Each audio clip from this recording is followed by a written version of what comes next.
Oats saline কি প্রতিদিন খাওয়া ভালো কি খারাপ বিষয়টি নিয়ে কথা বলবো আপনাদের সাথে। আছে আমি পুষ্টিবিদ নাহিদা আহমেদ। ওটস স্যালাইনে আসলে কি থাকে সেই বিষয়টি আমাকে সবার আগেই ক্লিয়ার করতে হবে। এখানে থাকে সোডিয়াম। এক কথায় যদি বলি যে আমাদের শরীরে যেই ইলেকট্রোলাইট ইমব্যালেন্স তৈরি হয় সেটার ঘাটতি পূরণ করার জন্য আমরা বলে থাকি আপনি স্যালাইন খেতে পারেন, কারণ এটা ইলেকট্রোলাইট ব্যালেন্স করতে সাহায্য করে থাকে।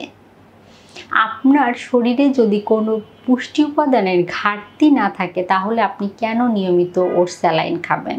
এটা তো আমরা বলে থাকি যখন ঘাটতি তৈরি হবে সেই ঘাটতি পূরণ করার জন্য এটা কাজ করে থাকে। নিয়মিত যদি আপনি ওটস স্যালাইন গ্রহণ করেন সেটি আপনার কিডনিকে ড্যামেজ করে দিতে পারে, যে বিষয়টি সম্পর্কে অনেকেরই আইডিয়া নেই।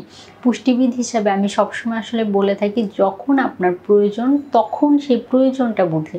যেমন আপনি যেদিন অনেক বেশি ঘেমে গেলেন, বাইরে অনেক বেশি যাতায়াত করেছেন, শরীর থেকে অনেক ঘাম বের হয়েছে অথবা কোনো পরিশ্রমের কাজ করেছেন, অনেক ঘেমে গিয়েছেন, সেই দিন আপনি চাইলে সেই ইলেকট্রোলাইট ইমব্যালেন্স যেটা তৈরি হয়েছে সেই ইমব্যালেন্সটা ব্যালেন্স করার জন্য চাইলে ওটস স্যালাইন খেতে পারেন। কিন্তু আপনার শরীরে যদি ঘাটতি তৈরি না হয় তারপরেও যদি আপনি স্যালাইন নিয়মিত গ্রহণ করতে থাকেন, সেটা আপনার শরীরে উচ্চ রক্তচাপজনিত সমস্যা তৈরি করবে, আপনার কিডনিকে ড্যামেজ করে দিবে, পাশাপাশি আপনার শরীরে ইলেকট্রোলাইট কিন্তু ইমব্যালেন্স করে দেবে। ইমব্যালেন্স বলতে আমরা শুধু কমে যাওয়াকে বুঝি না, ইমব্যালেন্স বলতে প্রয়োজনের অতিরিক্ত বিষয়কেই ইমব্যালেন্স বলা হয়।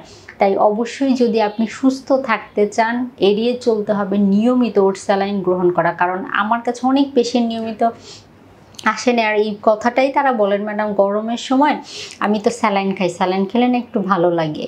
এটা আসলে একটা মানসিকভাবে আপনি এটা চিন্তা করেন যে স্যালাইন খেলে ভালো লাগে, কিন্তু আপনার শরীরে যদি কোনো স্যালাইনের প্রয়োজন না হয় তাহলে যদি আপনি গ্রহণ করেন শারীরিক জটিলতা দেখা দিতে পারে। তাই গরমের সময় প্রয়োজন না হলে, ঘাটতি তৈরি না হলে স্যালাইন গ্রহণ করা থেকে বিরত থাকুন, এটা শারীরিক জটিলতার কারণ হতে পারে।